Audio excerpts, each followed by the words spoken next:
Electric Friends, a Gary Numan podcast. The songs and stories of a music icon.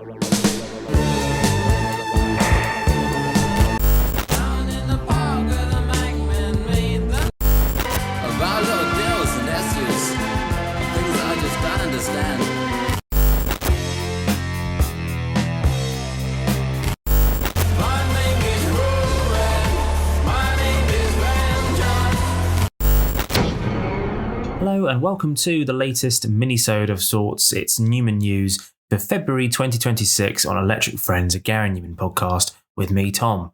So first up, Gary's 45th anniversary of Telekon was finally released in its full form. Some versions of the vinyl were released before Christmas, but if, like me, you ordered the CD as well as the vinyl online, only this week as of writing did I finally get my hands on it. I think that's because the CD at least wasn't released until now. Not sure if I ordered the wrong vinyl, if there was a glitch in the system, meaning I couldn't get both until they delivered everything in my order, but I'm very happy to finally have it. In the midweek album charts earlier in the week, it was actually as high as number 28 on these sales alone, but by the end of the week it had dropped off sadly, but it is number 10 in the sales charts, so of albums that were actually sold as opposed to streaming, it was number 10, so that's really cool to see. As we've already mentioned, it's a great collection. I love the new artwork and the new additions, including Like a Bee film. Check out the last episode to hear all about that. Are great to hear too. Now, a Gary Numan, A People's History, has just finished collecting submissions and stories a few days ago for that new book that's coming out soon. So hopefully we'll hear more about that in the coming weeks and months. I wonder if my entry made it in, who knows? But let me know if you submitted yours and what you said, and it'll be interesting to see what gets selected when it's released. Gary has also announced the LA duo Tremors will be supporting him on his American tour this year. I'll be at one of those gigs and I can't wait. They've played with Gary before and they're well worth checking out if you haven't already. Gary has also mentioned that in the past he's become good friends with Foo Fighters frontman Dave Grohl. The band famously, of course, covered Down in the Park back in the day. And his daughter, Violet, is also good friends of Gary's daughters. And not long ago, Violet actually released a song called What's Heaven Without You, which was actually co-written with Persia. So interesting to see her continue her work in music and see what else she might come up with in the future.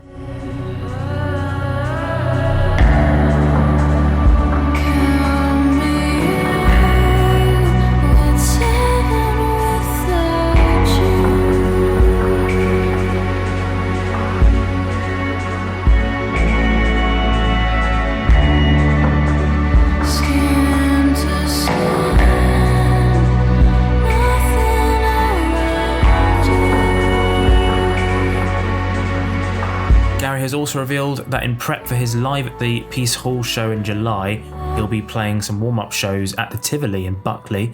The first three were all sold out, and a fourth was added. I'm assuming they've all sold out now, but that sounds like a great intimate gig if you can make it there this summer.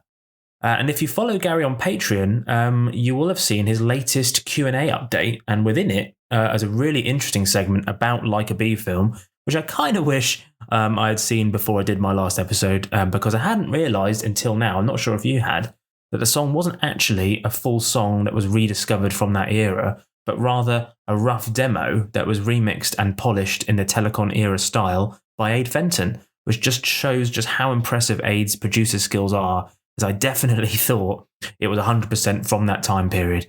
But here's Gary explaining more.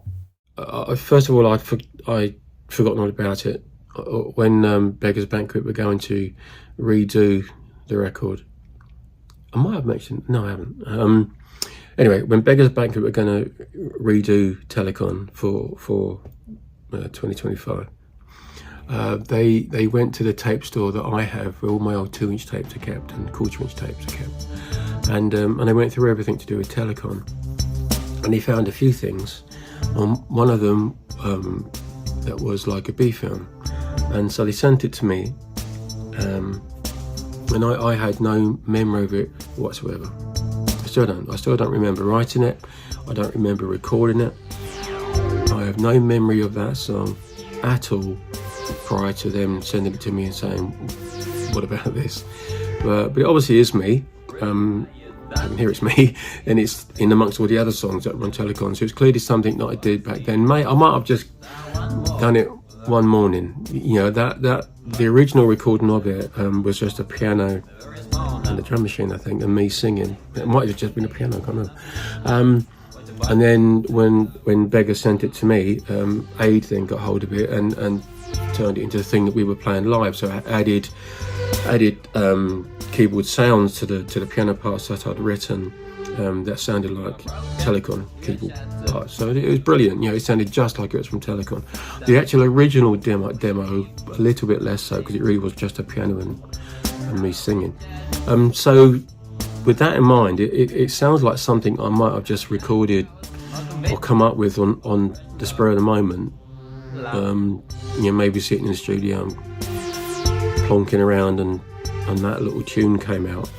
So I recorded it quickly while I was there. So it might have taken half an hour to write it and record it, which is why I don't remember it, because it wasn't something I spent a lot of time on at home. It wasn't something I then got to the studio and spent a load more time on, and got everybody else to play on it, and it was a thing, It sounds to me like it was a little doodle that I did very quickly in a few minutes, and didn't think it was good enough to progress, and so I didn't do any more work on it, and then just forgot all about it. But it's there on the tape. I'm 99% sure that's what it turned out to be. So the reason it wasn't released at the time was because I didn't think it was good enough to finish.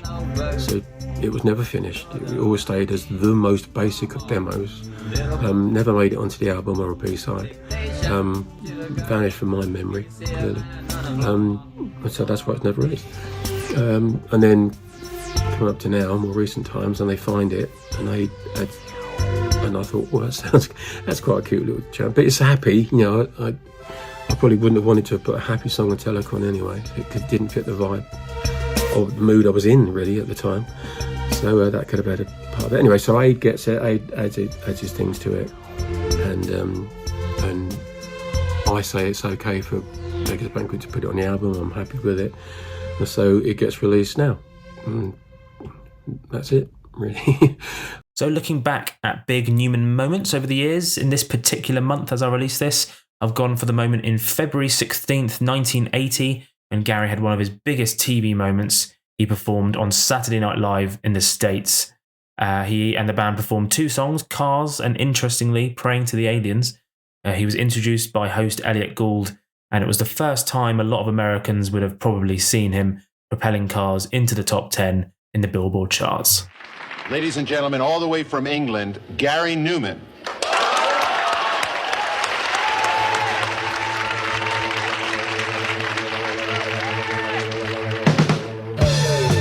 And speaking about that moment in his Revolution book, Gary said, "Before the tour began, we flew into New York to record 2 TV shows. One was as the music guest of the Merv Griffin Show, a hugely popular talk show of the day. The other was as the music guest of the legendary Saturday Night Live. SNL is still extremely popular today, but back then it had a live audience of around 50 million people, and you played live. No miming to a backing track on SNL. It was enormously influential in the USA, and the weight of that pressed heavily on me in the days leading up to it. A good SNL performance could launch me in America. A bad one could kill my chances before we'd barely started. They rehearsed early in the day, so we were able to get the sound adjusted correctly, and it was a useful rehearsal to calm the nerves. They then had a second rehearsal with a full studio audience, which they filmed and would use as a fallback should anything go wrong during the live show that evening. When it came time to film the actual show, we felt well practiced, and it wasn't quite the nerve-wracking experience I'd been expecting. The SNL cast and crew were incredibly kind to us throughout the day, and included people like Bill Murray, Harry Shearer, and Gilda Radner. The show host, the actor Elliot Gould, spoke to me during the day and again was extremely friendly, which did much to help calm the nerves. The show went very well, and the impact was instant. We'd driven from the airport to the TV studio the day before, and no one knew who I was. The next day, we drove back to the airport, and it seemed as if everyone knew who I was. The power of those 2 shows was unbelievable. particularly SNL. So remember, I'd love to hear your stories about you and how you became a Numanoid and just getting in touch in general, really, just like Adam and Sally did. They said, "Dear Tom, we just wanted to get in touch and say a huge congratulations and thank you for all your excellent work on Electric Friends. To be honest, as fans from the beginning and members of Gary's Patreon, your output is that rare thing we can trust and enjoy regularly. We've listened to all your episodes, but only just recently thought, why don't we get in touch? It's truly great to hear your thoughts and feelings about Gary's output from over the decades. We love it. There are so many songs you could explore, aren't there? It's funny, not long after I sent some stories for hopeful inclusion in the book, A People's History, I found my fan club membership card. Now Gary has posted a pic of Gemma's. I've found lots of old fan club stuff from 81 onwards recently too.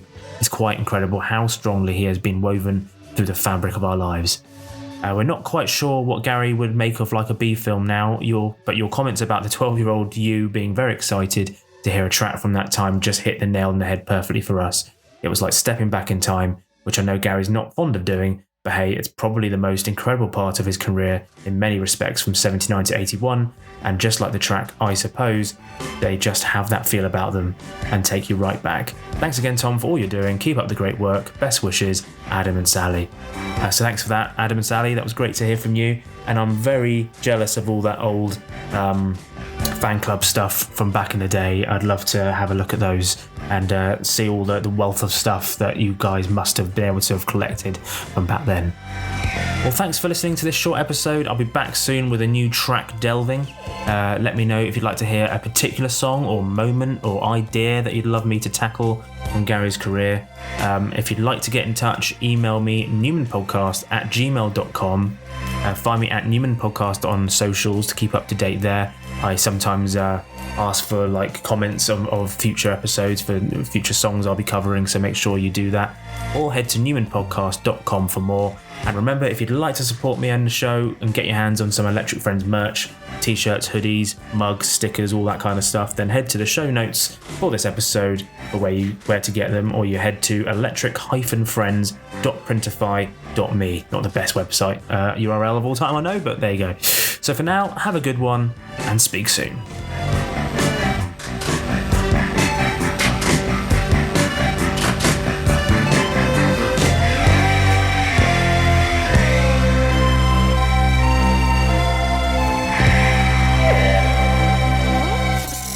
Electric Friends, a Gary Numan podcast.